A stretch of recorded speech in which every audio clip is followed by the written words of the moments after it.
absolutely helps to give us clarity on what we need to be focused on and to do the best job that we can. Please forward. Next slide. So tonight we have both presenters and panelists. We have our mayor, who I'm sure will do his introduction in a moment. And actually, I'll ask the mayor to introduce the city side. For the school district, we have Chad Maza, who's our assistant superintendent for curriculum and instruction. Ms. Carrie Norman, who is our illustrious school committee chair for Somerville Public Schools. Dr. Davila, who is our director of our English language learning program, as well as our family and community outreach. Susanna Hernandez Morgan, who you met earlier, who's our Chief Communications and Development Officer, and our Director of Special Education, Christine Trevisoni, with us tonight. Mayor Curtatone. Thank you, Madam Superintendent. Good evening to all of you who have tuned in and joined us this evening. Thank you. With us on this panel from the city side is Mr. Omar Boukili. He's the Incident Commander for our COVID-19 Incident Command System. He's heading the city's response to many different components of the response. Doug Chris, who's the Director of Health and Human Services for the city of Somerville, including overseeing the Somerville Board of Health. Next slide, please.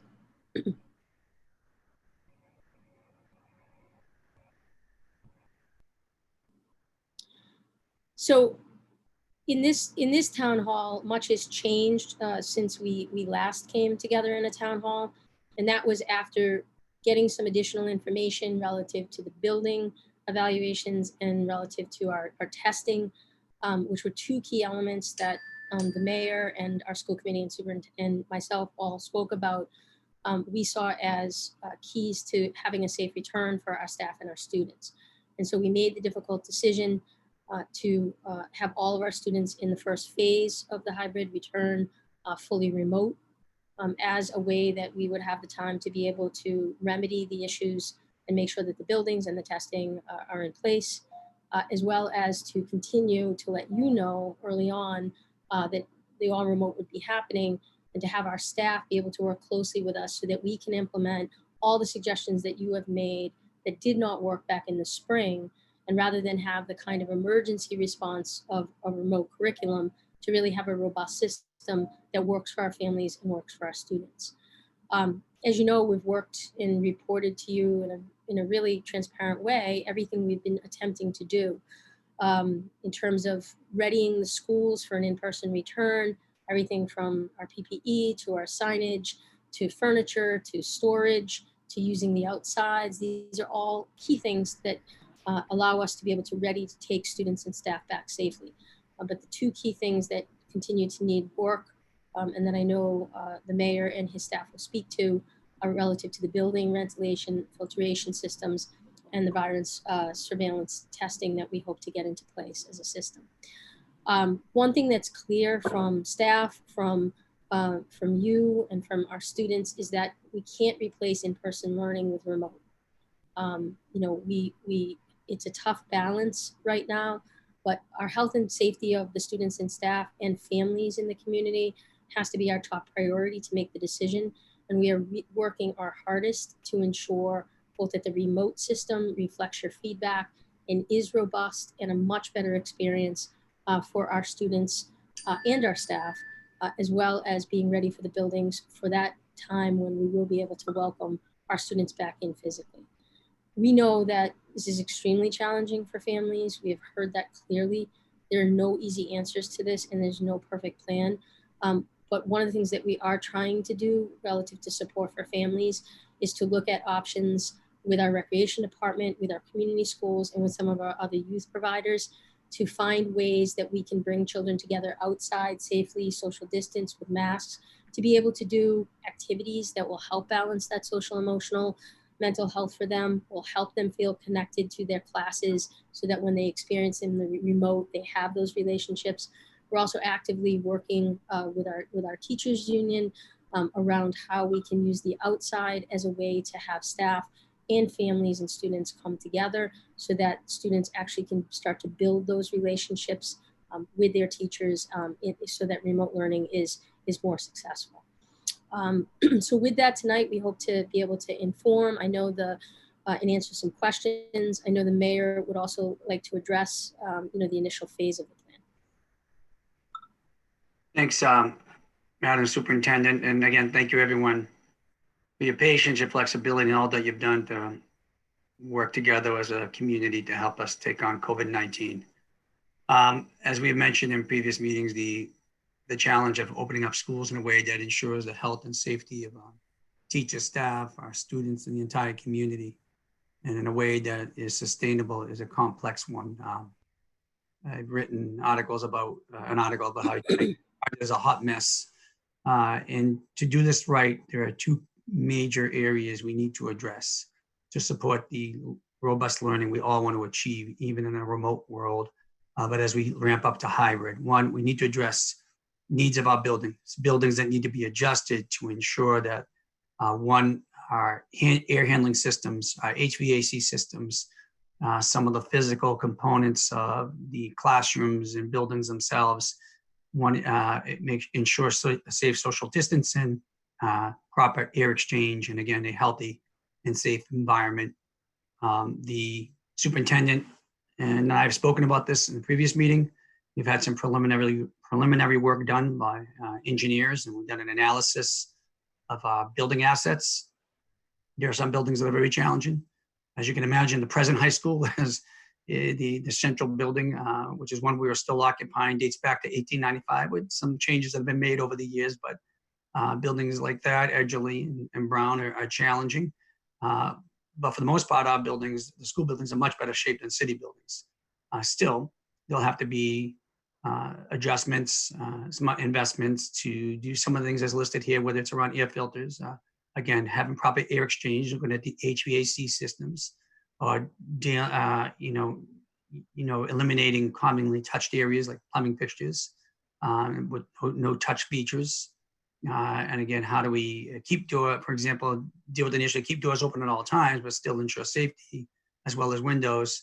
And these are things that we're evaluating, have been evaluating, continue to evaluate daily, and will be part of a comprehensive plan to again make sure the building assets and the operation and maintenance of our physical plant ensure the health and safety of our entire school population. Next slide, please.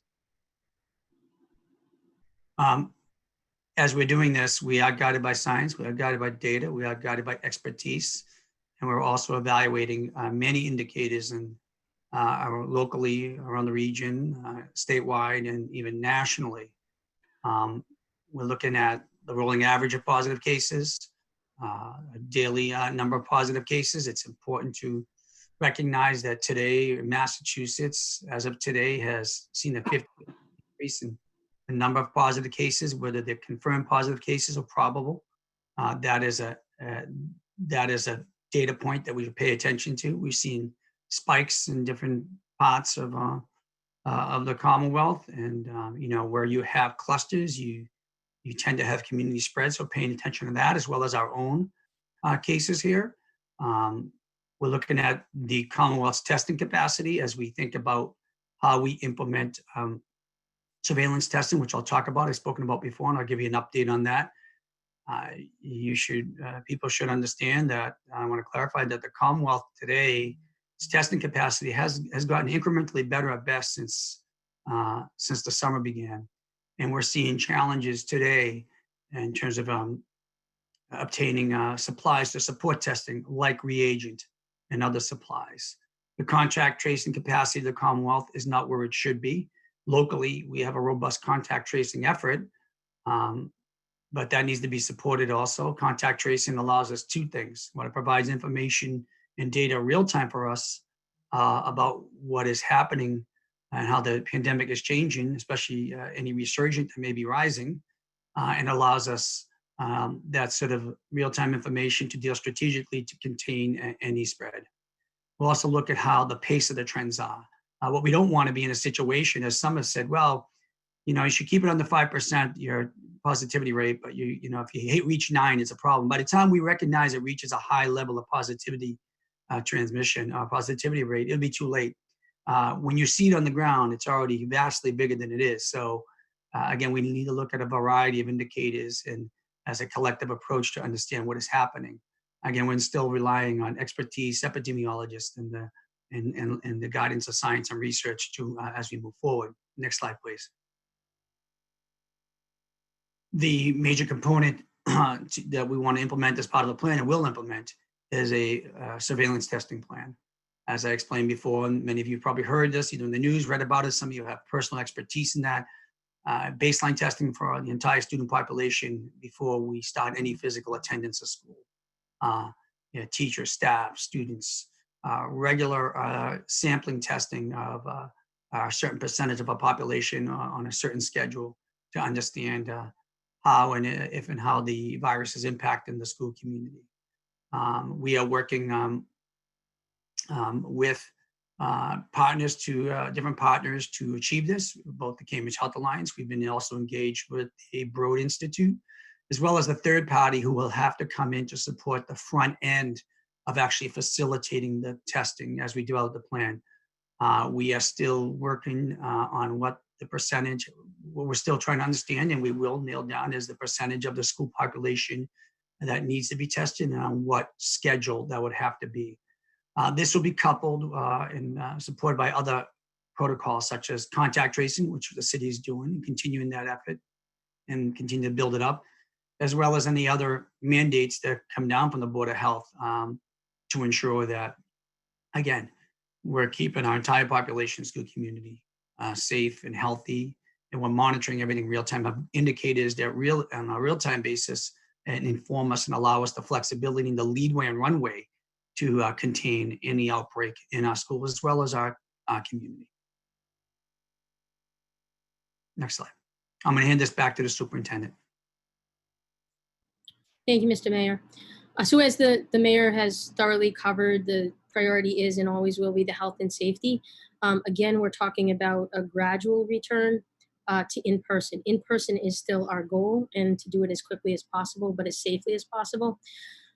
As you know, one of the things about notifying as one of the first communities early on is so that we really can focus on developing out a thorough model with the remote learning, working in partnership with teachers and other staff, so that we're able to address the issues that you experienced back when it was an emergency closure. And a main piece of this is the continuity of learning, and that is how do you move from remote to in-person, which is the hybrid model that we and other districts are looking to adopt.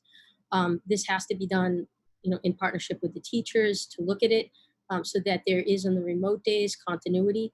We are also looking to some of our partners, which when we talk about mitigating impact to students and the families, we're looking at some of our youth partners like community schools and rec to be able to figure out how on the remote days to offer those opportunities and to have linkage between what's happening in the in-person days with the full remote days.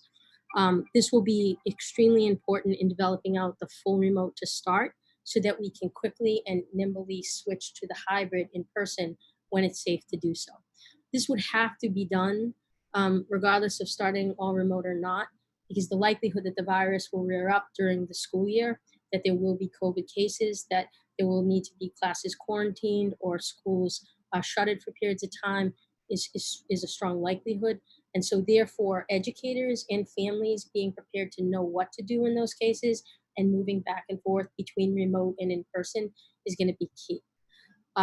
As you know, and if you've attended any of the school committee meetings, in terms of any of the changes of working conditions, of which this is, remote learning, in-person, partially, those are changes in working conditions. So we have to work in partnership with our unions, not only the teachers union, but our other unions, our secretarial union, our after-school staff union, food service, etc., to explain what those changes are, to be able to hear concerns and address those concerns in a way that makes a plan as collaborative that works for all, including parents and families.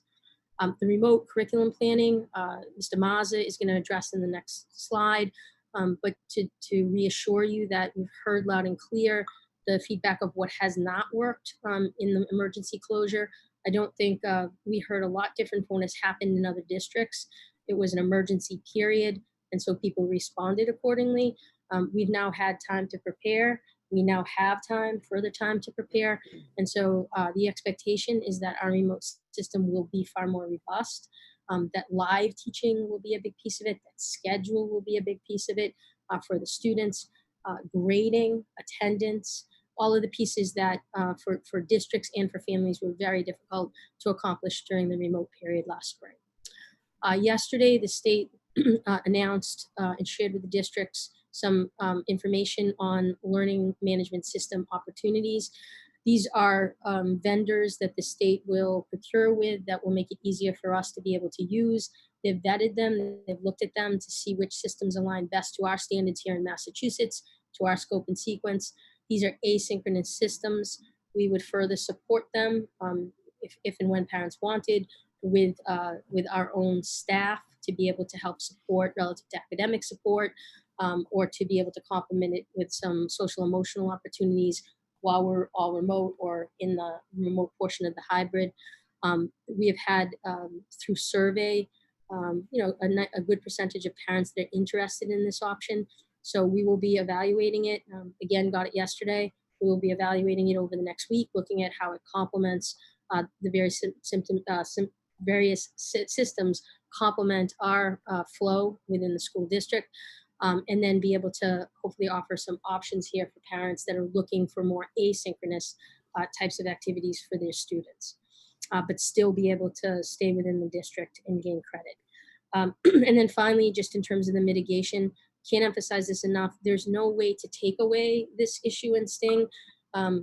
Students, need to be with teachers in school, and the fact that they won't be in person and they are going to be all remote means that families are now struggling to be able to find things for students to be able to do and have care. So we're doing our best, and we'll continue over the next several weeks to share information with you about partnerships with REC, partnerships with our community schools, our citizen schools partners, in an attempt to be able to create opportunities during the remote time for students that will complement what they're doing in their classes.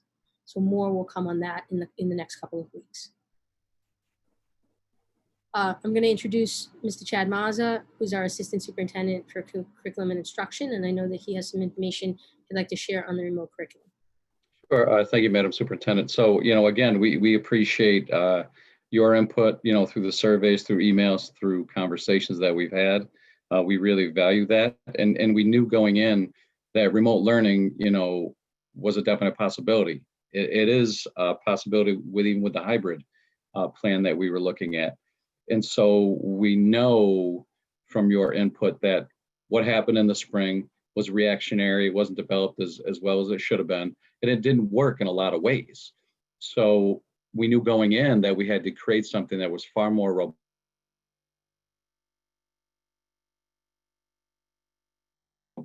And so one of the first things that we talked about is a different structure where there are consistent weekly schedules so that students and families know exactly what is happening, when math class is, when lunch is, when specialists are happening, when reading is happening. So that way you can plan around that consistency. We also know that daily attendance will be taken by teachers. The state is really focusing and will be monitoring attendance, even though most districts are going remote. So we will take attendance like we normally do when kids are in person. And grades will be different. We are looking to go back to something similar to what we have when students are in person. And we want students to know that your work counts. It didn't necessarily count in March, but it counts, starting day one of school coming up. We want to make sure that we have grade level specific and accessible instruction and materials for students. One of the big things we know is the relationship between teachers, students, and families is crucial in maintaining that connection. We want to make sure that everybody has a good relationship, and we're continuing to offer feedback and reaching out at various times on a weekly basis. Again, the teacher and student interaction, we know synchronous instruction, the live instruction, is the most critical, the most crucial, and has the most impact on student learning. So we're going to be looking to do a lot more of that with a focus on constructive small group and one-to-one learning, which is much different than what has happened in the past. Feedback is another crucial piece that students need. So giving more feedback to students to let them know what they need to improve on and what they're doing well in order to move forward. Another piece of remote learning that we really have to focus on is making sure that independent work is meaningful for students and it's supported with guidance from previous lessons.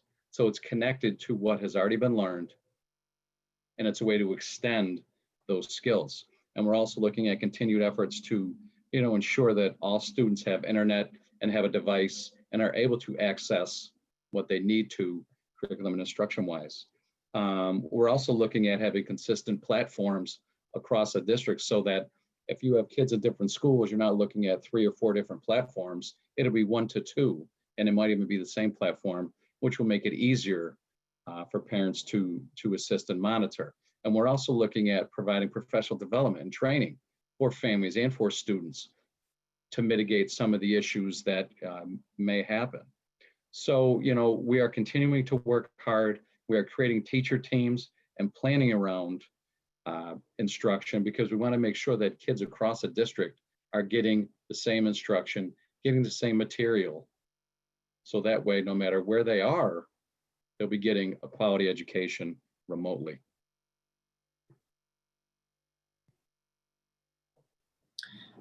And so finally, over the next couple of weeks, we are going to be rolling out some planning, working in partnership with Parks and Recreation. Again, we're trying to prioritize the youngest students, knowing that they are least able to access the remote, and then it really depends on the adult being there. So really looking to, by school, have cohorts of students that would be able to attend Park and Recs and be able to meet classmates, again, social distance outside, masks, but to do it in structured activities, and then work our way up to the students who are in the older grades. And then we're also looking at other kinds of opportunities around academic support that could be done outside in the after school hours, community schools, and how they can continue to run their program in a way in the 3 to 6 block that is, again, supportive to parents. So there'll be much more development in this area and more information as we roll our plan out on Monday and then add to it over the course of the next several weeks.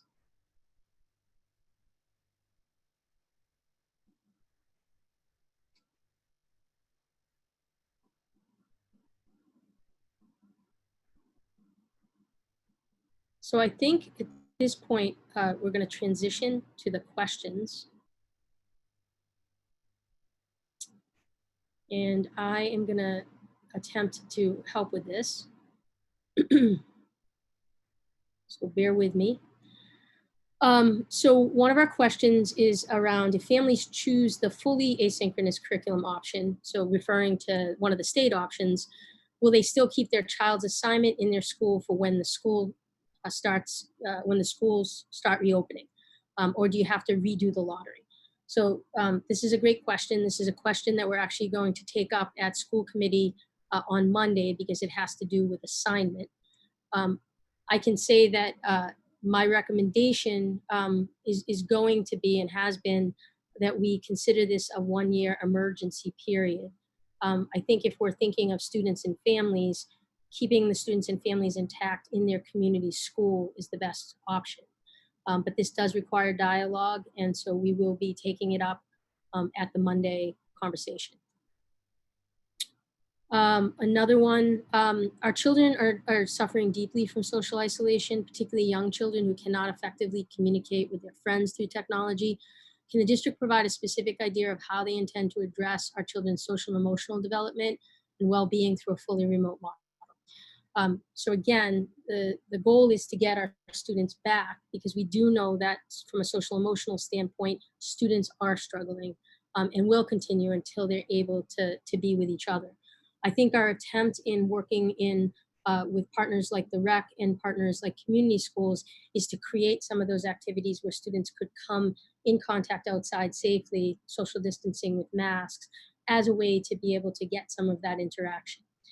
Additionally, the social emotional component is going to be a big piece of the remote learning plan. We have a lot of PD that has happened and will happen for our counselors and our staff so that this can be embedded within the curriculum of the remote. And it can be activities that can help the students to feel more connected and create more of a community online than was previously able to be done in March through June. So I appreciate this question, and it's one that it's in our hearts as well. And I think we're attempting to do it in both of those ways. The next question is for either the mayor or Doug. What are the metrics being used to determine when in-person is possible for any at-risk cohort? Well, I'm going to start and I'll let Doug chime in. We're developing these and we're working in consultation with epidemiologists and other experts so that to develop our indicators, and there'll be a series of them, and we'll make that available for the public. I want to also say this has been one of the most frustrating points for school leaders, municipal officials, because the state, Commonwealth, and the Department of Early and Secondary Education has given no guidance. And let me be clear, they have no plan. I chair the Metropolitan Mayors Coalition, which the coalition is 17 municipal leaders, the CEOs of everyone in the inner core of the metro region. In that meeting today, we also had the North Shore Coalition and communities across the metro area. And this is something we're demanding from the state. We need to understand, or the region on its own may do it, because you just can't have it on a community by community basis. It's not like our neighborhoods and our city boundaries, are hard. With the other, we're integrated into communities of Cambridge and Boston in terms of our boundaries, but to say there's no guidance is being kind from the state, and because there is no plan. Notwithstanding that, we will lay out the indicators we will be following to determine, when we ramp up the hybrid plan, or intensify that, or roll back. We need to have that. So thank you, Mayor. I think I would, echo a lot of the same comments, and I think that's some of the challenges. And similar to, what the researchers are saying, and what we're looking at is multiple factors that will play into our decision processes. Talking about rates, the environmental factors that we already covered here in some of the slides, as well as our testing capacities that we have here and the availability of those tests to make sure that if anything were to happen, we're ready to respond. So then you would also have to think about our contact tracing efforts and making sure that we have all of those things in place to ensure the health and safety of our students, our families, our community, and our staff. All of those things are really critical points when we start talking about looking at students and making sure that it's a safe environment for all of us. That's great. Thank you, Doug. The next question, teaching our youngest students virtually in the spring was a complete failure. And to be fair to the teachers in the spring, remote learning for our youngest children doesn't even seem possible. Can the district offer any specifics about how they intend to improve the effectiveness of virtual learning for our youngest children? Mr. Mazza, do you want to start with that? Sure. Yeah, I think one of the things that, we found that we weren't necessarily doing very well in March was, around taking attendance, around grading. For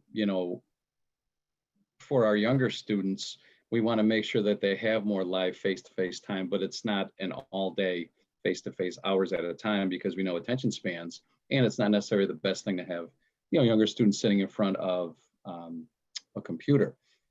We're building in this year a lot of independent recreational play. We're building in some exploratory for our younger students, so that way they can take what they have learned in their morning meeting and really explore around the house, outside, to get those experiences, to make sure that they are moving, because we want to make sure that we keep them engaged. We know we didn't necessarily have a lot of strong engagement strategies, back in March, but we are really actively working on them, because we know for our younger students, it's very difficult. And that's why we're looking at, outdoor activities to really try to bring them in and have some face-to-face time with their friends. And we're prioritizing our younger students that when we can come back fully, come back in person in the hybrid, they're one of the first groups that will come back. That's great. Thank you, Mr. Mazza. You're welcome. Is anyone worried about gaps increasing as affluent parents just create pods and get teachers for their students while other parents can't do that? Absolutely. I think the challenge is that parents are trying to do what they can to be able to address the childcare issues when they realistically have to work. I think our attempt to try to get our students back as quickly as possible by addressing the issues that the mayor laid out at the onset is our priority. That's what we're trying to do.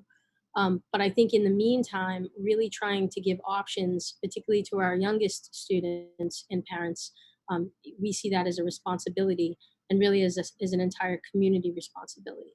So our hope is that we're able to have opportunities for all students to work and mix together through recreation, through CS, much as our classes are designed. So yes, we don't want, what we want to be able to do is keep all of our students. We do recognize that at day's end, parents are going to have to make choices relative to the childcare. So we just want to give every opportunity we can to have them be able to stay with us. Let's see, I'm trying to see non-pre-Ks.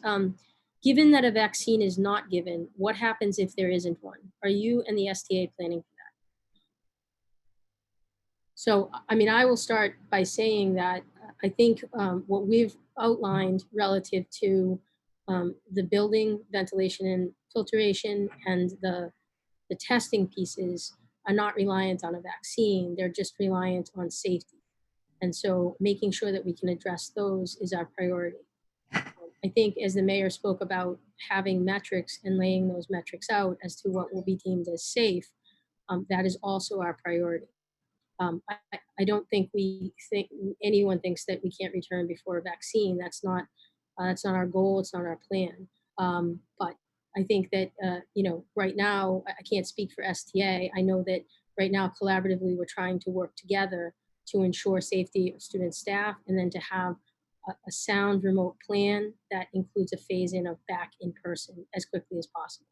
Mayor, I don't know if you have anything else. I think it's a great question, and you summed it up. We don't know when a vaccine, although there's promising, preliminary results occurring on several different studies and trials happening around the world. But again, a vaccine has to be developed, and then has to be distributed on a massive scale, and we don't know, and we still don't know if that's going to be give us total prevention to the virus, or could it be like the flu, where it mitigates the risk of becoming infected, or the duration of it. So we can't hold our breath and wait for when that's going to happen, because we just don't know when. I think there's a lot of optimism that will happen eventually. That's great. Another great question. In addition to securing technology for students, such as Chromebooks and hotspots, has there been any discussion of bringing in more print solutions, such as textbooks, workbooks, and student work drop boxes? So absolutely. One of the things that we have been preparing for as part of the hybrid, and will continue for the remote, is to have supplies that students can have at home and supplies that students would keep in school.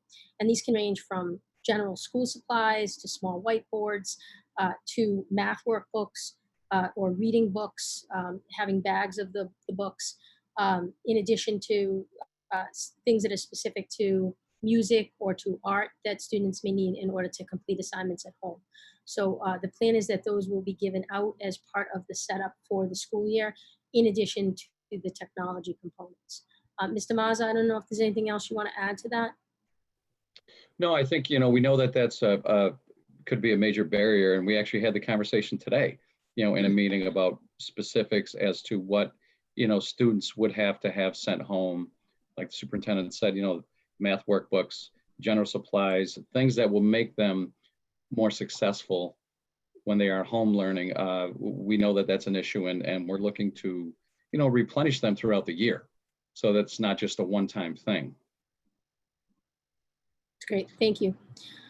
As a KN1 parent, what if I decide not to do any virtual programming due to work, financial needs, and call it a year? What happens to my children? So options, we would like parents to look with us at how we might be able to make this work. But understanding it might not, you always have the opportunity to put forward a homeschool plan for your children. And that would go through Mr. Mazza and Mr. Mazza's office. Additionally, we intend to send out the information to parents around the virtual systems that the state has adopted to see if that could be a working solution for parents as well. So you can reach out to Mr. Mazza and he can help facilitate more information for you in making that decision. I'm sad to hear that we are starting remotely. Our numbers support reopening for vulnerable populations for whom the benefits outweigh the risks. What is the timeline for in-person return? It seems like there's no incentive or motivation to progress.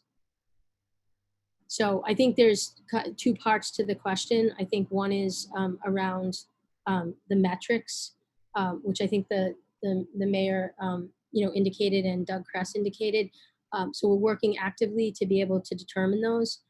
We have an environmental and safety committee that is now meeting weekly, and that will be one of, in addition to the health commission, that will be, one of the key committees that helps us to look at all the variables and decide what is safe. But ultimately, it'll be the health commission that will set those metrics. We very much have identified which populations we believe to be vulnerable, and we are working closely with STA on this. Special education, program students, not all program students, because some program students are medically fragile, so it might not be appropriate for them to come back in person at all. Our ELL, our levels 1 and 2s who are learning English for the first time, and certainly our pre-K to 2 students. And so they still remain our priority. And our hope is that even in outside activity and outside opportunity, we're able to prioritize those students and bring those students back first as quickly as possible in the hybrid, as we're continue to work on the buildings and the filtration and the testing issues. Mayor, I don't know if there's anything else. Yeah, that you wanna... I would like to, and thank you for the question. Look, we're all acutely aware of people's stress around this. I want my kids back in the Somerville Public Schools for a variety of reasons today. But we need to clarify some facts.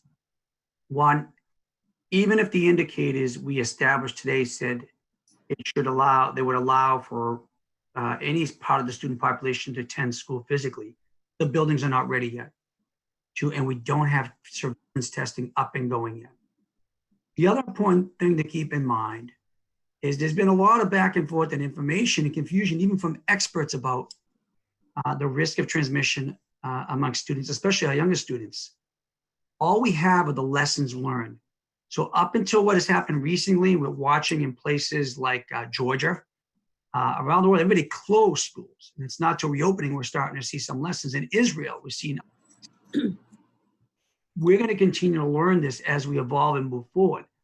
What those lessons teach us or influence the indicators we are going to look to, because really there is a risk. The risk for us today and an unknown poses too much of a risk.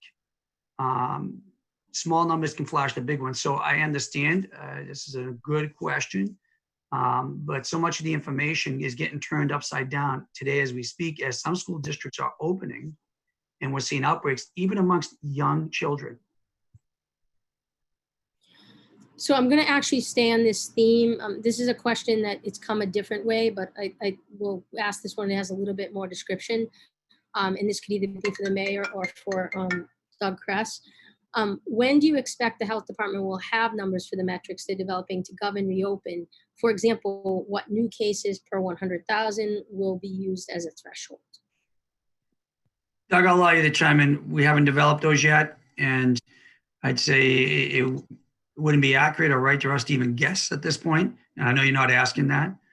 We have to understand what level we're going to be guided by. Again, this is a frustration point for Somerville as a community and school district, and the other 350 cities and towns and other school districts in the Commonwealth, because Commonwealth doesn't have a plan around this. What is a safe level, what the indicators we should follow are.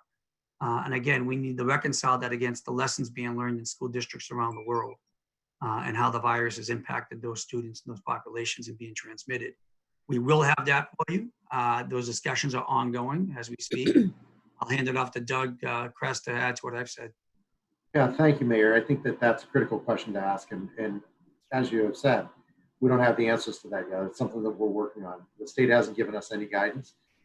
We know that there is a little bit of guidance that are coming from CDC, but again, we don't have enough information. And this is one thing we do know about this particular virus and the situations we have been in for the past 6 months is that this is ever evolving and ever changing, and we're learning new things about it. I think we've already kind of answered some of the questions about this isn't just about a number. This is about a lot of factors that come into play. Do we have enough testing availability? Do we have the ability to test young people? I know there's another question in there about the types of tests that we may be using. And we're exploring a variety of test options that may be out there, not necessarily just the deep nasal, but some of the more anterior nasal swabbing that wouldn't be as invasive. If we can have those available. There are a lot of challenges that we have in front of us, and we're still looking and working to develop those. And again, as soon as we have some of that available, we're going to share that with the community as well. And this And- is just, oh, sorry, go ahead, Mayor. And just one other piece I want to add to it, because it will not be one conduit of information or one data point. It has to also be have backed up by our ability to surveillance test. And for example, if we can test and get test results back like you can right now within 24 to 36 hours, that's good. But as one expert stated to the regional call I alluded to earlier today to all the municipal officials, if you have to wait more than 36 hours for that test result, other than letting the person know whether they have COVID, it's really futile in terms of containment and contact tracing, because those individuals are going to be spreaders out in the community. So there are many components to our approach to framing the health guidelines, protocols, testing, not just the supply, but the turnaround time of tests. And Doug mentioned sort of the rapid tests. Will those be available right now? Basic virus test that you get, we can turn around within 24 hours, and that'll be the goal. 24 to 36 hours, however, has to be the maximum timeline, as all experts would agree. In that, That's great. keep And in mind, the tests that we want to talk about are the PCR tests that we're really looking at within these. That's really our indicator. That's the gold standard is out there for that. That's what we want to look at. And it's an important piece to think about so that we do have accurate information and that we're not going off with some other types of information, and that we can keep our student population and our staff and our community healthy. That's great. And there's just one other that's, will testing surveillance be pooled at any point? So again, that's one of the options that we're looking at. The FDA has some of that information and guidance that's in there regarding pooling. Right now, their max pool is 5, but as these systems develop and as the accuracy develops and continues to grow on these, there may be some opportunities to look at that. So we're exploring that as well. When we get to the point of looking at surveillance, we have to look at how do we test everybody at the very beginning, and then how do we do that able to sustain our testing, and that may be around pooling. That's definitely an option that we would consider as we move forward. That's great. Thank you, Doug. Will you be prioritizing in-person outdoor distance meet and greets with their new teachers to help get the teacher-student relationship off to a good start? Really appreciate this question. So this is something that we are actively talking with STA and collaborating about. One of the concerns with starting remote is this sacred relationship that exists between the family, the student, and the teacher. And there seems to be really good agreement and synergy on this, that being able to have some kind of meetings, whether they be initial, regular, where the student can see their teacher, the family can meet their teacher, see their face, interact, again, socially distant with masks, but outside in a safe environment, so that when they see them on the screen, they're familiar and they recognize them, that is going to be a really important piece to launching the remote model successfully. Can you explain why we have differed from so many other towns? Brookline, for example, has confirmed in-person 5-day for youngest and special needs. So I know this is a source of confusion. I think what has happened is that when you sort of look at the trajectory of plans as they've been released, they haven't always been negotiated. And so what happens is the plan, ideally, of this is what we want, gets presented. And then when it gets negotiated, or there's other factors that are brought in, like buildings or like testing, the plans necessitate change. What we know is every district is different. Our school buildings are different. The setup is different. Our populations are different. And so in our case, with our buildings, even though we have our city has done an amazing job with investment in the infrastructure of our buildings. They're not pandemic proof. And so part of this is to really bring them to a standard that we can look at you and assure you of a level of safety, that until that work is done, we can't. I think the other is the testing piece and the value that different communities may place on that. In our community, our mayor has been really clear from the start that testing needs to be a part of the solution for us to ensure that staff and students are safe. Mayor, I don't know, or Ms. Norman, I don't know if there's anything else. I'll chime in and I want to let the chairperson say something, but yeah, that's spot on, Madam Superintendent. Great question, a fair question. It's a frustrating one, as I would use, it's analogous to what happened beginning of this pandemic. Somerville went to a mandatory mask order. Not every city and town did. We were one of the first communities to issue bold stay-at-home advisories and so forth. And what we've all said, including on the call today that I mentioned, we can't have 351 plans of varying degrees. We can't, and we can't have every school district doing something different, but that is the consequence when you don't have a plan led by the Commonwealth. So we're left with the responsibility to do what is best for our community. And I'd submit, I would compare if even communities are doing surveillance testing, the majority will not be. Experts believe we need to do that. And we're going to do what is best for our community, our kids, our teachers, our staff, and our general public. I would speak from the school committee side. Is I am in constant contact with my colleagues throughout the region, and it is a lot of them are passing plans, but as the superintendent said, that haven't been negotiated yet, and then they're walking it back and they're walking it back. I know it's frustrating not to have a certainty of the plan, but we're not going to put something out unless we know what it is and we can stand by it. So as the mayor has said, there's been very little guidance from this state. Ironically, the commissioner of ed, Desi, is not meeting with school committee members until the day after our plans are due. It would have been much more helpful to have that conversation prior, to have that information inform the decisions. So it is, it's difficult, but I would also say that I would rather do it slowly, deliberately, and to be able to give real information as we go through this process. Thank you, Madam Chair. This is a bit of a longer two-part question, but I think it's a really important one. Many families in Somerville are forming pandemic pods.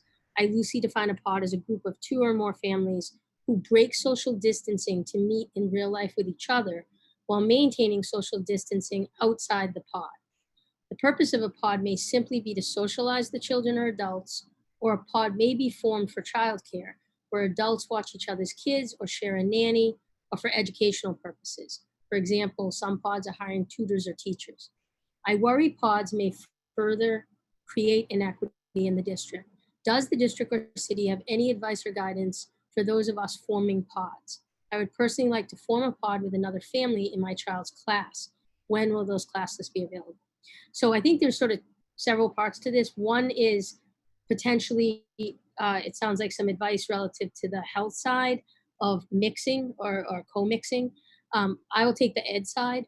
So in terms of the class lists, right now what we're working toward is to look at grade levels and to sort of keep the teachers at the grade level. Again, this was a point of synergy for us in STA as a way to be able to address this issue of families having systems outside of school and wanting to be able to have shared experience educationally. That way there's just more continuity across the grade level. The teachers are planning together, they're working together, and the class lists become a little less of an issue as we sort of find out who's coming back and who's going remote. They become a little bit less of an issue because it's a shared team effort. This is something that is actively being discussed right now. And so it's good to see the question, because I think it reinforces that this would be something that could be useful to parents. I think the other is more the equity one we did speak about earlier, but I think the part about the mixing of the pod just as an idea, and I don't know if Doug or the mayor have any thoughts on that. For you, may have heard Sound, some Mayor. of this. Yeah. So I think, forming those pods is an interesting concept, and we're hearing that people are doing that. I think that's going back to the whole idea of trust. And when you're talking about doing a pod and you're expanding, your pod, or some people call them bubbles, and where are those bubbles going and how far are we going? It is, I think that people are starting to do a lot of that because we are people who want to engage with other people. We're a pack mentality. We like to be around other people, and that's an important thing for all of us. And a lot of us are missing that closeness and being able to be in relationships with other people close by. So I think it really does come down to some of that trust, and this is helpful with some of the social emotional opportunities that are out there. We have our families, and if we can stay and make sure that those are safe and continue to look at that, that is a trust issue that you have to have with those other families and those other individuals, and who are they then interacting with, making sure that they are staying safe within there. There can be additional risk, and I think if people understand that, but continue to practice those social distancing, wearing their face covering, washing our hands frequently, there are opportunities out there for people to consider moving it forward in that way. Thank you, Mr. Kress. Another question. When will, this one I'm going to save for the mayor. What is the expected date for the start of the remote school? And similarly, when is the first day of school? So on Monday, we will be bringing the calendar adjusted forward. I think for those of you that were on the town hall last time, and we sent out an update, the state Department of Ed has granted every district 10 days and mandated that they use the 10 days at the start of the school year, recognizing what a big change this is going to be, the types of PD that teachers will need, the type of opportunity to work together and collaborate so that whatever the form of the model is of learning, that they're able to be successful in it, in addition to being able to set up classrooms for in-person, be able to work on getting furniture out, all of the types of setups just magnified in the current pandemic situation we're in. So when you add those 10 days onto our calendar, September 18th is the first date. This has to officially be voted on by school committee. So we will be bringing the calendar, Mr. Mazza will, on Monday to the school committee for that vote. The remote learning would, in essence, start that same day, the first day of class. Other questions. So there's an interesting one here about fall sports, Mr. Mayor. So the question is, when will fall sports begin? When will we get an update on that? Is there a chance that there will be a change in practice schedule and programming? So again, we're waiting for an update from MIAA and from the state on this very question. I know that the mayor has been working with other mayors in the GBL. I don't know, Mr. Mayor, if you have a further update. Yeah, first, can you hear me okay? Yes, now we can. I apologize, folks. I was knocked off Zoom and may happen again. If it happens again, I will join on with another device. I have been engaged with major youth sports organizations across the Commonwealth and the governor's office and the reopening advisory board. The issue on fall sports, I was expecting an announcement earlier this week. To the question, could there be some adjustments? Yes. Yeah, and anything's possible. You could see the seasons flipped, and now we're just talking scholastic sports. They're youth sports. I want to distinguish between the youth sports and scholastic. Scholastic sports, as it deals with the schools, you could see the fall and spring seasons flip. We may see the fall season canceled, or parts of it, certain sports that is currently be evaluated by members of the reopening advisory board, the medical panel specifically, and we expect an answer or an announcement any day. And we were expecting it to be candid early in the week. Hasn't come yet, so we'll see. Thank you, Mr. Mayor.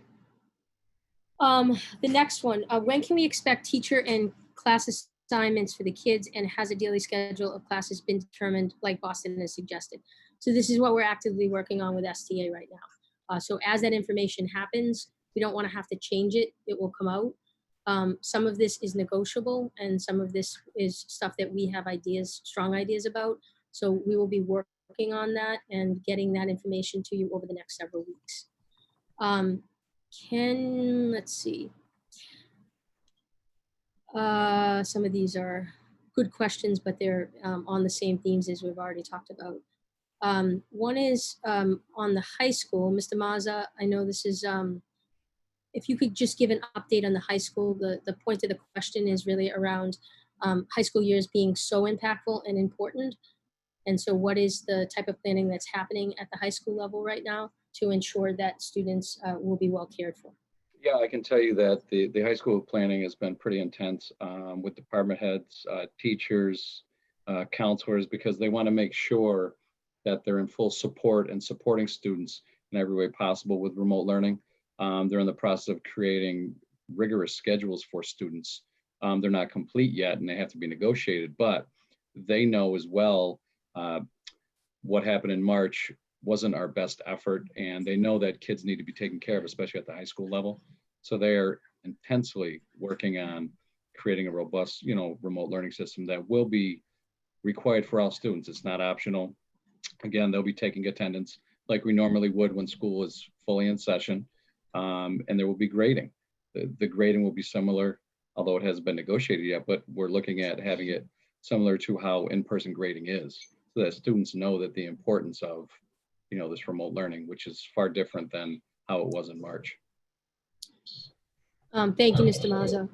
So Mr. Mazza, there's a few other that are specific to the curriculum.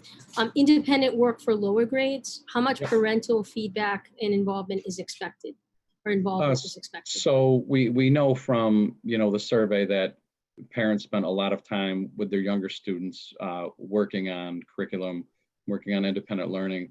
We're trying to have shorter blocks for students that are in front of the computer getting a synchronous lesson. The independent work will be related to what the synchronous lesson is, but I think it should be far less for parents, hopefully intense, than it was in March, because we've had more time to really plan for this. And I know Dr. Q has been working with the pre-K to and K and 1 teachers to really create feasible, realistic schedules for students and families, which is an important part. I would also add that this is exactly what we're trying to work with some of the partners who might do some of the outside activities in recess as a way to be able to have meaningful activities where students can be reinforcing the skills, be them community building or actual academic skill that they are learning in the classroom, and putting it into a more of a project-based or an applied learning way. So that is one of the things that we want to work with our partners on, so that there's more continuity for the students and less responsibility for the parent. Another question, there was just a request if presenters could please silence the notifications on their devices. It sounds like that might be coming through.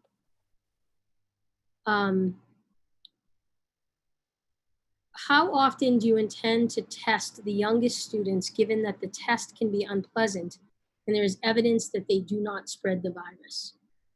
So I don't know if Mr. Kress or the mayor. I will start by saying we don't know yet. As part of our surveillance testing plan and framework. And Doug and Omar, you may want to add into that. I'm sure that is to be determined.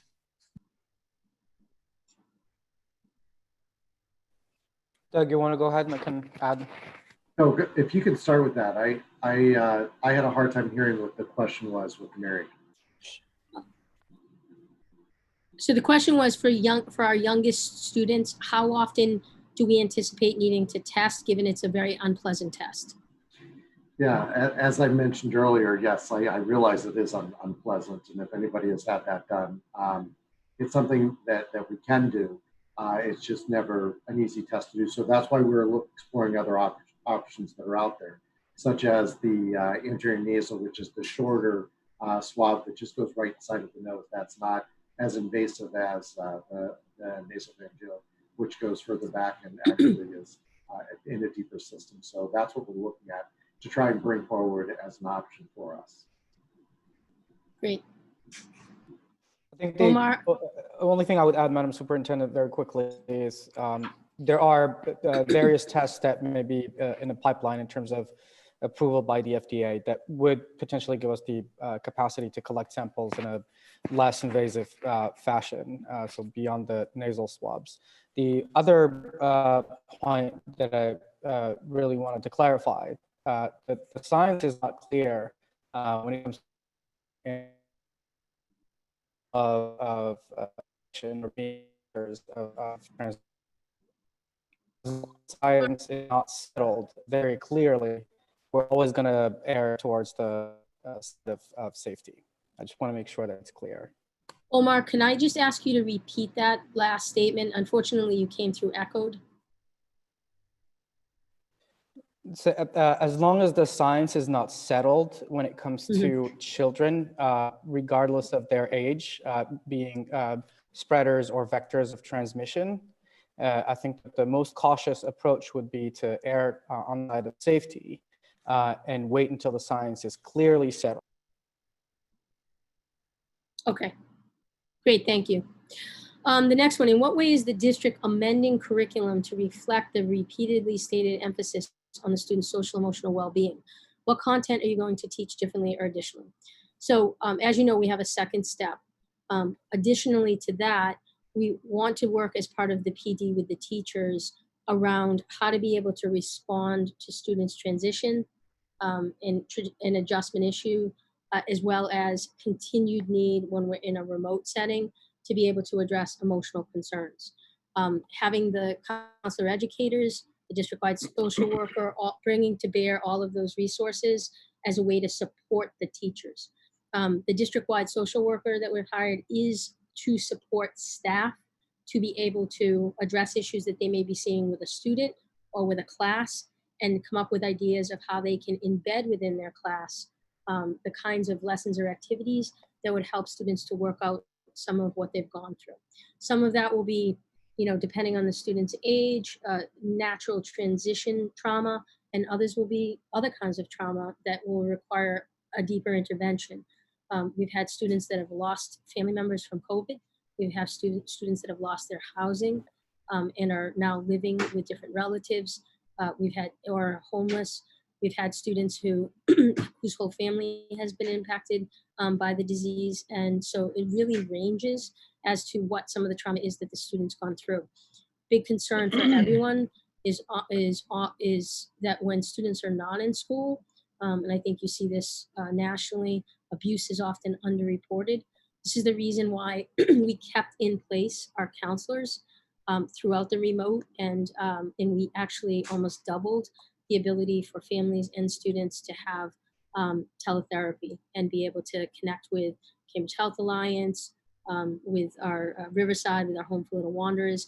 We intend and have budgeted to increase all of that to be able to address both the more severe trauma as well as what would be the natural transitional trauma coming back, having not been in school for the time that they have. Is there a fee for the Parks and Rec programs? Will it be coordinated with the school lessons? Great question. So I had a great conversation with the director of recreation today, Jill Latham. Can't say enough about her. This is in partnership with the schools. So the activities that would be happening during the school day, no, they would be part of school extension. Our goal, both for community schools and rec, is as much as possible to have schooling and the activities sort of go hand in hand with the needs. This could be as simple as us sharing the goals at the grade levels and at the school level, what we're looking for in the activities, and then having rec kind of work in partnership with us, with our phys ed teachers, to be able to ensure that those happen.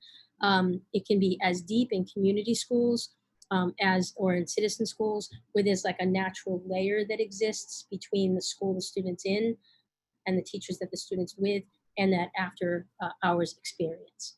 So we hope over the next week to two that we can map that out for parents. You can see what that looks like. We'll explain the process for which you can sign up for that. But we intend to try to have this be as close between the schools and these organizations as possible. This would also include Breakthrough, our calculus project, any of the other programming that we do that has some academic and social emotional component to it that's already in place. We again will look to help for the parents create further relief, either by additional remote planning or where possible to bring the students outside. Some other questions. If cases remain low, what is the timeline for implementing the fixes needed to progress to the hybrid? So Omar, could I ask you to take the building component? Sure. Could you repeat the first portion of the question? Certainly. If cases remain low, what is the timeline for implementing the fixes needed to progress to the hybrid? Sure. So the outside consultant that we've got on board is looking at the various components of our building assets depending on their recommendations. They're looking at it from a holistic standpoint. So everything from touch surfaces to fixtures to HVAC systems, airflow, and ventilation.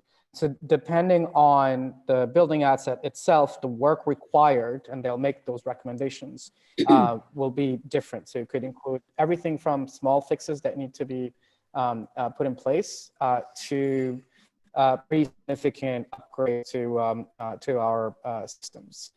So once we have that report, we'll be able to provide a timeline for each of the work that needs to be done for each building asset. And the timeline is in a matter of days now. So we're looking at a couple of weeks or less.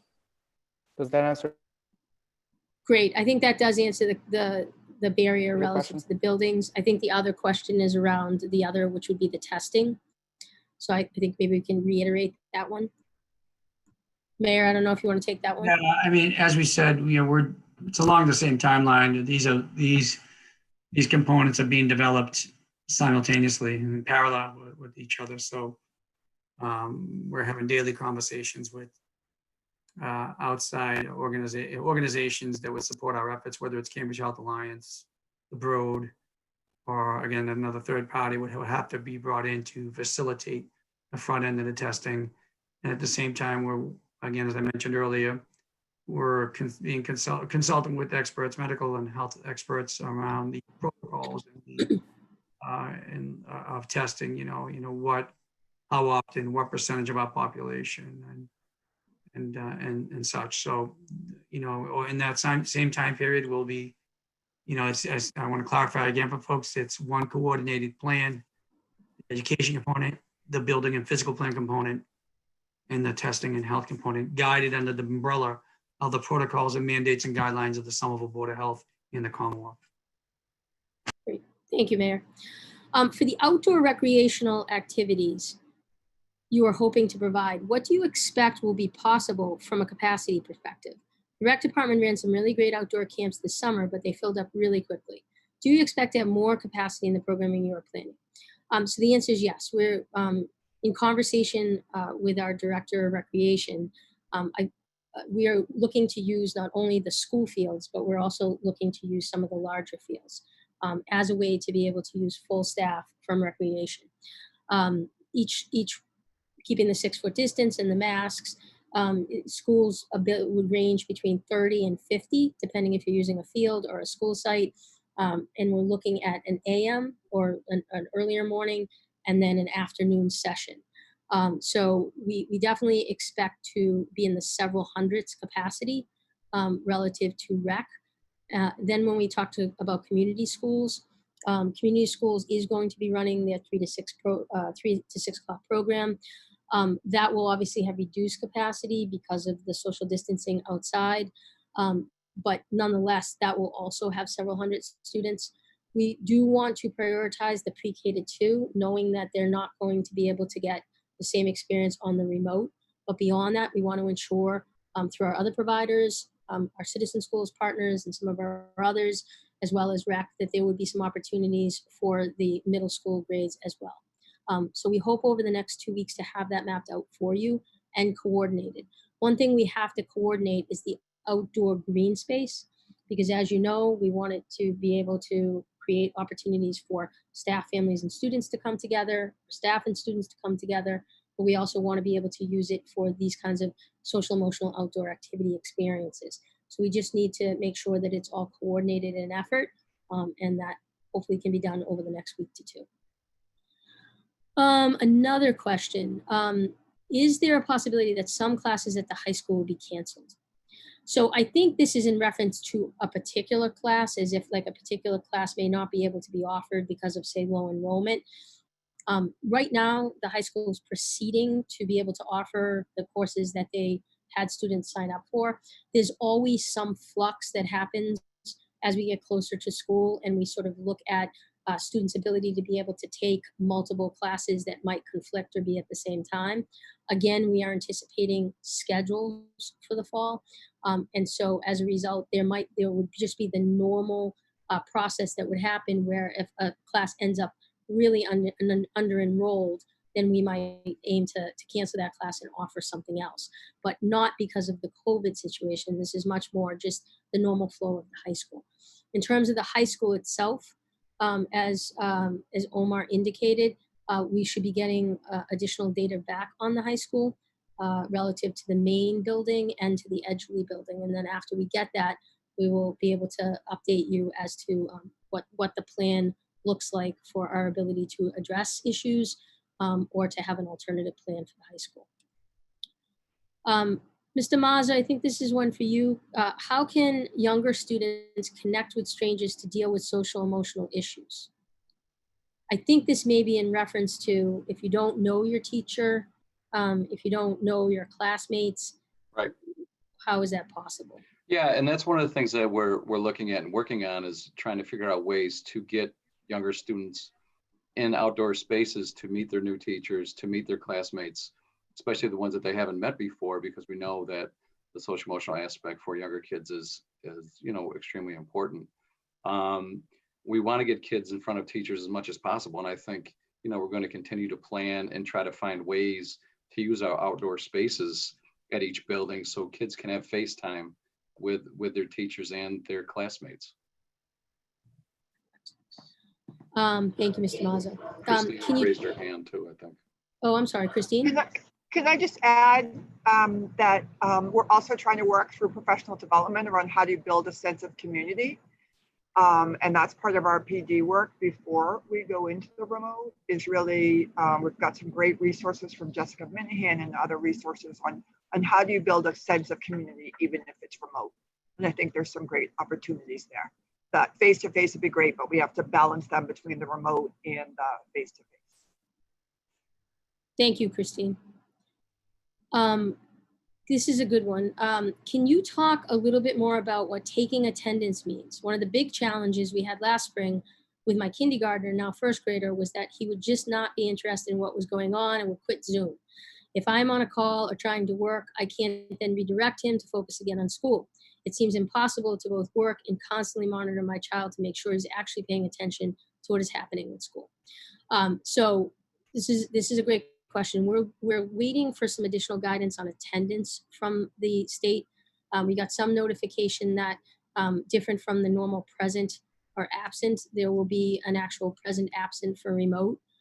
So we're hoping to get some additional guidance as to what can be applied when. What I would say with the youngest of students is that this, in addition to the schedule, we also realize that asynchronous will be important for parents, as well as student participation in the kinds of outside activities that we're going to offer.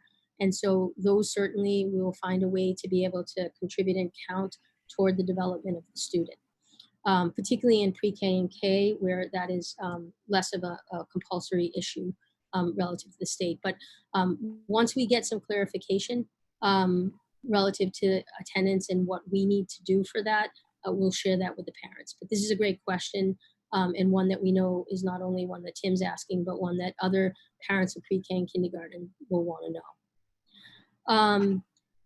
So parents have to be working at home in order to take them to these outdoor activities at the end of the school day. So the plan with REC is to actually offer the activities during the school day.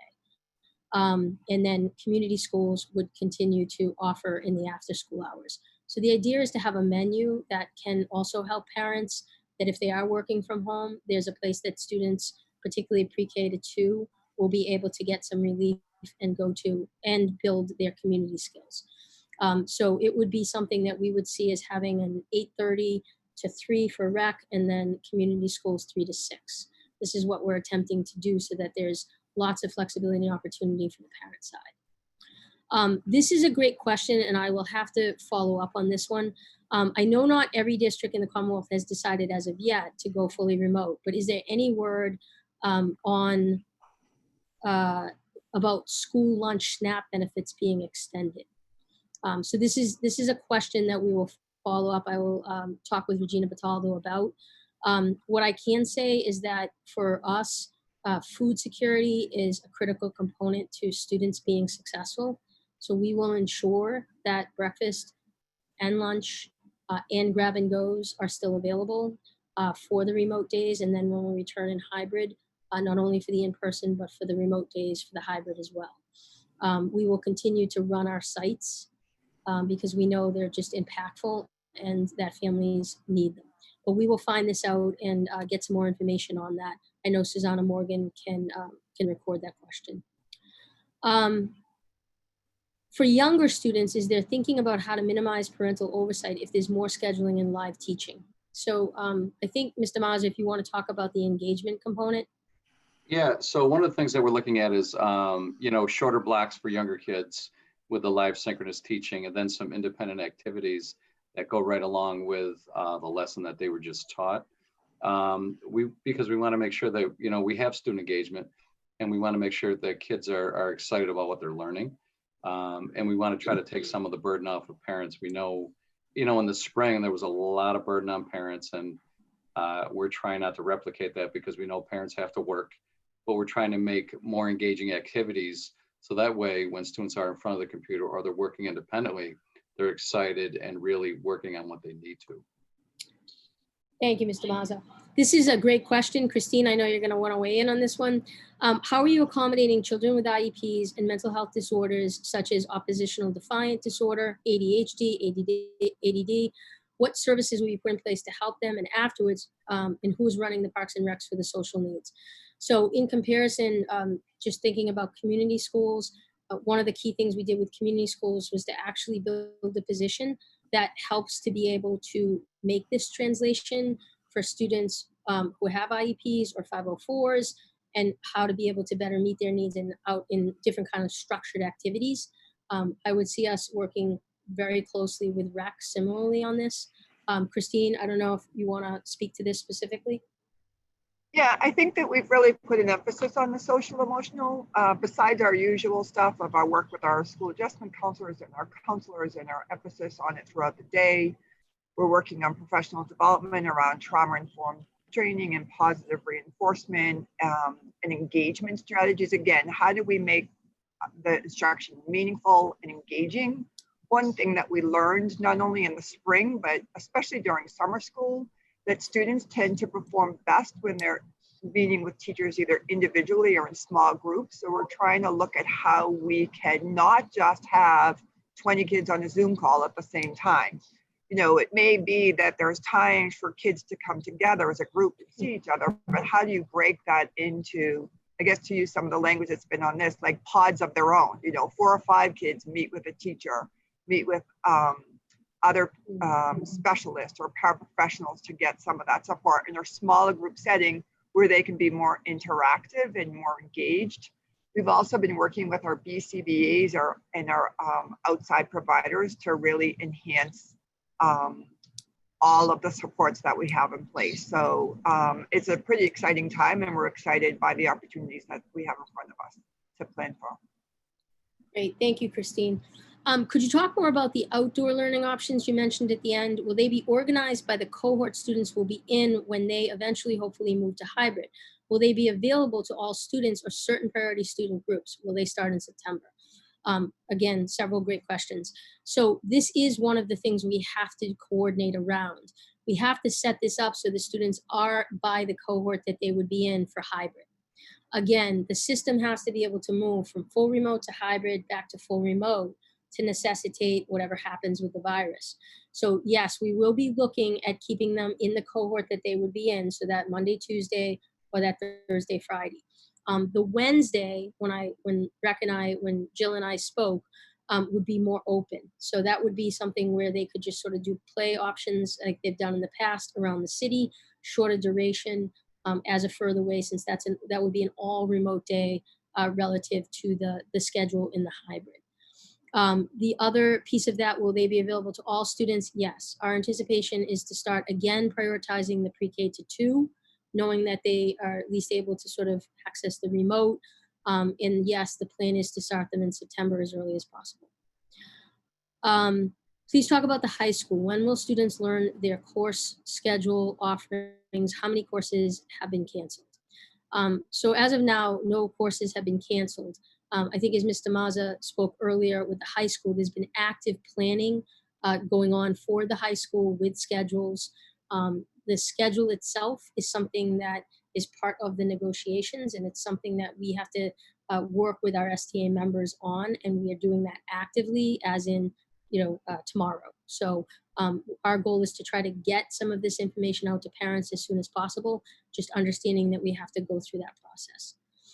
Are there any childcare options for school-age children whose parents can't be home every day because they are essential employees?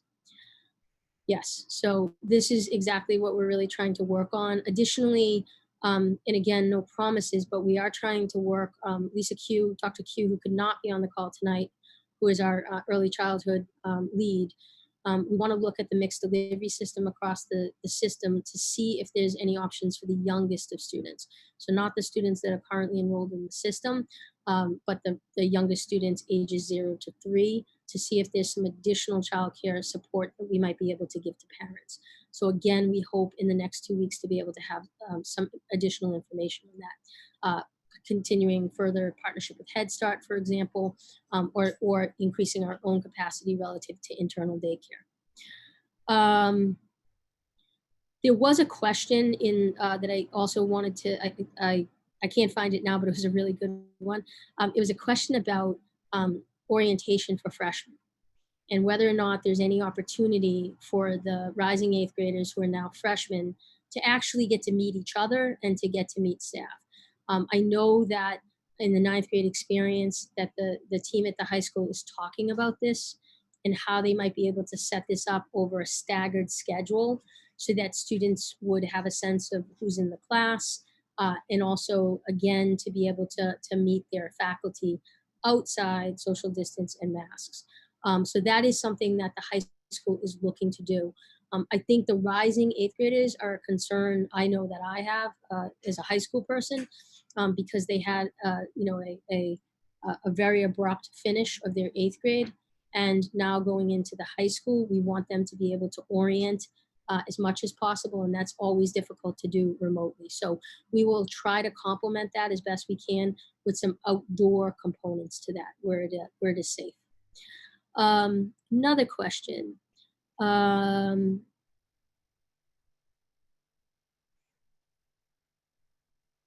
In considering scheduling changes you mentioned for remote learning, can you be more specific on what this might mean for families? For example, are you planning to integrate synchronous class time with synchronous special time? So for students and families, these will happen in a coherent and streamlined way. So Mr. Mazza, I know you've been working a lot on the schedule piece. Do you want to take that one? Yeah, and the answer is yes. I mean, one of the things that we know is that the synchronous learning, does help and does promote student engagement. So we're actively looking at that because we know the schedules that we had in March didn't necessarily coincide with what families needed. So we are actively looking at that and are making those part of our schedules as we speak. Great, thank you. At the last town hall, you had mentioned that PD sessions were available to the teachers during the spring and summer months. Are they required of the teachers? Do you feel that the teachers will be prepared for more effective remote learning in the fall? So the answer is no, they're not required. We offered a menu, a broad menu, knowing that teachers were in different places and what they needed. Some needed specifically on the platforms. Others knew the platforms, but they needed to understand how to better construct a classroom. and some needed it relative to new curriculum that was being phased in, or social emotional strategies. So in the spring, we had a great deal of teachers, as in hundreds and hundreds of teachers participating in the PD, but it was voluntary. In the summer, our model has always been, because it's non-contractual time, that teachers can choose what PD they want. So we have concentrated our PD based on your surveys and on the surveys of the teachers as to the critical needs areas. So these, again, come down to the social emotional, which we took a lot of questions about, relative to the teaching and creating a community, which is very different doing it online than it is in the classroom, relative to equity, and how to be able to, in a remote setting, address issues of inequity for particular populations, and then content specific on platforms, on the actual platform technology. And we, again, had tremendous turnout over the summer, but again, that is not required. What we're working right now relative to negotiations is on something that would be required for teachers, so that all teachers are taking similar PD during the 12 days that the commissioner, the 2 days we had scheduled and the 10 days the commissioner has granted, that would be more consistent for all of the teachers, and that they would all go through some amount of PD that is coherent for them, for what they and their school need. So that is something that we are actively working with them on through the negotiation process. Yes. Mary, could I chime in just for a Certainly, second? Sarah. Sure. Yeah, I just wanted to add, it's related to what you're saying about the professional development and lessons learned, and to what Christine was saying about our special populations. We did have the experience in the summer of bringing in our special populations for remote learning in summer programs for special education students and the summer program for English language learners.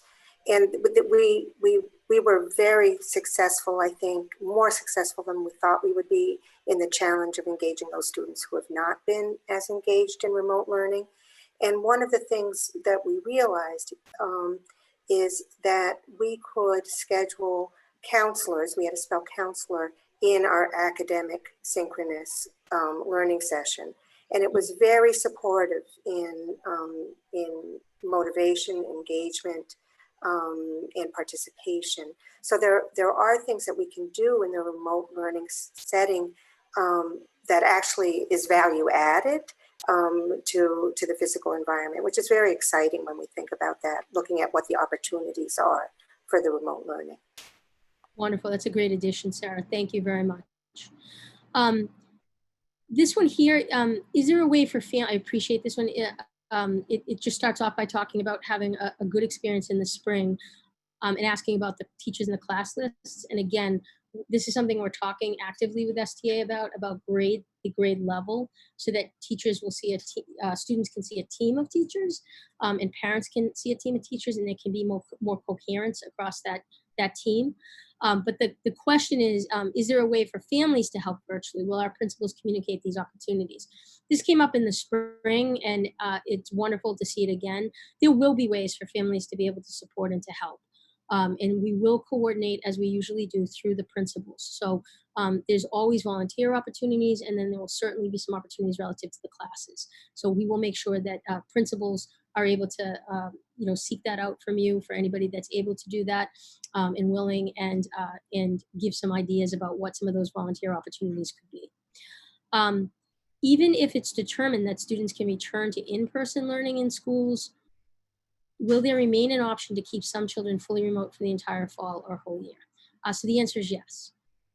DESE has said that parents have this option. No one's going to be forced to send their child in person. That said, attendance will be taken. So it has to be with a commitment to be able to access the remote curriculum. We will be sending information out on what the remote options are relative to the state that we would be offering as a district for families that know upfront that they want to stay remote for the year. Another participant asked earlier, is there an option for a parent that once they start, say they start full remote, and then the virus, and things change in their family circumstance and they feel they want to go in person, can they do that? Similarly, if you start in person, when we are in person and then you choose to go full remote, we would be able to do that. And one of the things we're working on is having particular points, likely quarter points, where several times a year parents can make that option to go back and forth. Because full remote will be really different for the year relative to a hybrid, we need to have certain points where that happens. It can't just be on Monday someone shows up. So we again know that is, parents want to know what their choices are, what the flexibility is, and we want to make it as flexible as possible. But we also want to make sure that the student can transition successfully. Will student attendance for high school students be required? Yes, it will, as will grades.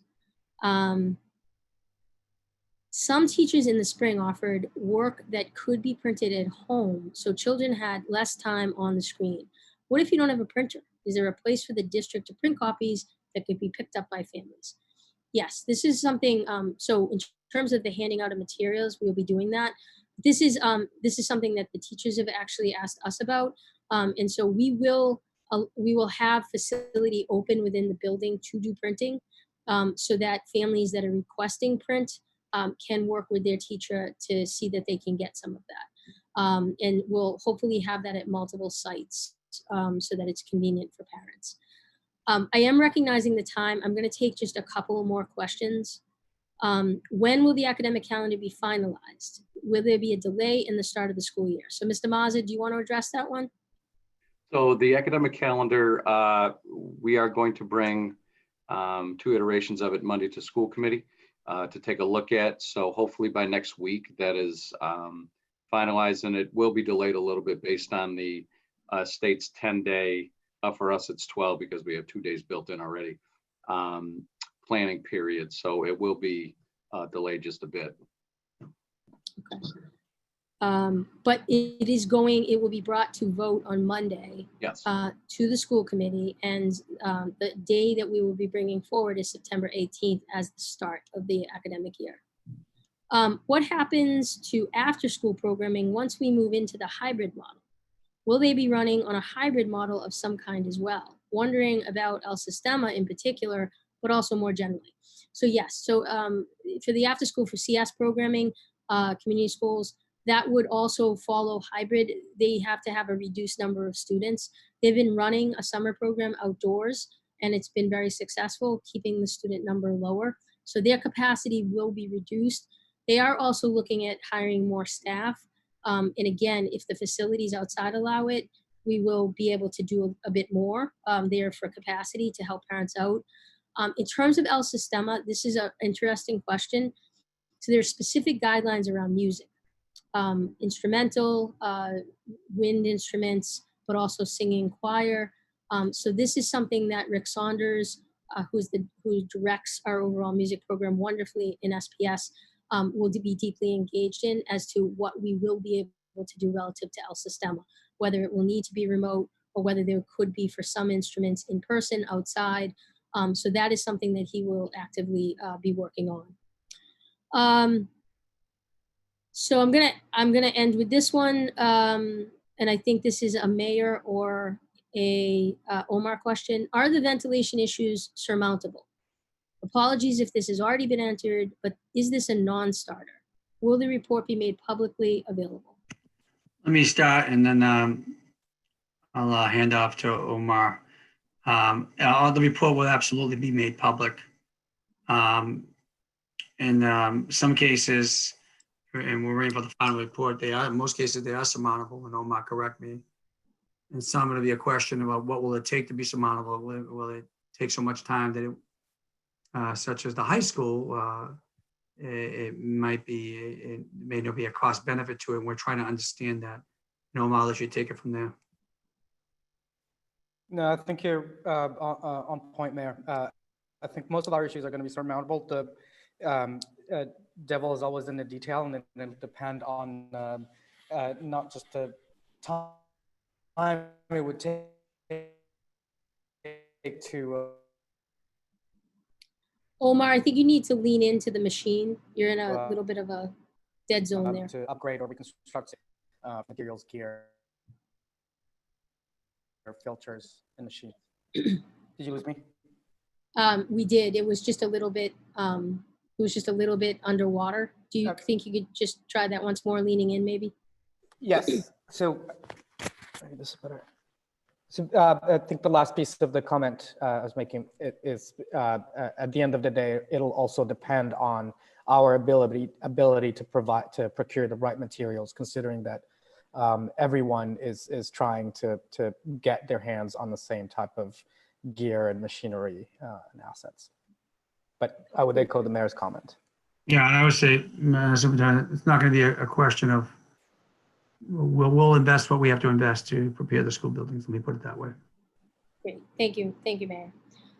So with that, I'd just like to thank all the panelists, the parents as well, for your questions. Anything that wasn't answered, we will work to get an answer to you. We're developing the FAQ from the other town hall and the multilingual that took place earlier tonight. But again, thank you very much. We're going to do our best to work with you and to try to provide and solve the problems that we can. We very much want to have the students in school. And so the quicker we can get back, the happier we will all be. But in the meantime, we will make sure that what you experience is not what you experienced back in the spring, and that it meets to the rigor and to the expectation of what the parents and the staff have asked for. So with that, thank you very much, Mayor. Yeah, I just want to echo those comments. Thank you to all of you for your patience, your flexibility, and your cooperation throughout this crisis. We understand, we're very aware the impacts it's having on all of you, your children, your families, our community. And we're gonna work hard together. There will be no stone left unturned. It won't be a question of investment. And we're gonna get through it together. I do want to specifically thank also the staff, the teachers, the administration of the schools, and everyone in the city's team for doing what they're doing, working outside their comfort zone in most cases to keep the community safe. I also want to recognize our elected colleagues on this meeting tonight.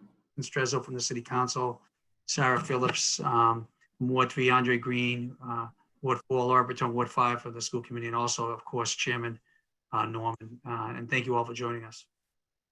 Wonderful. Thank you. Stay safe.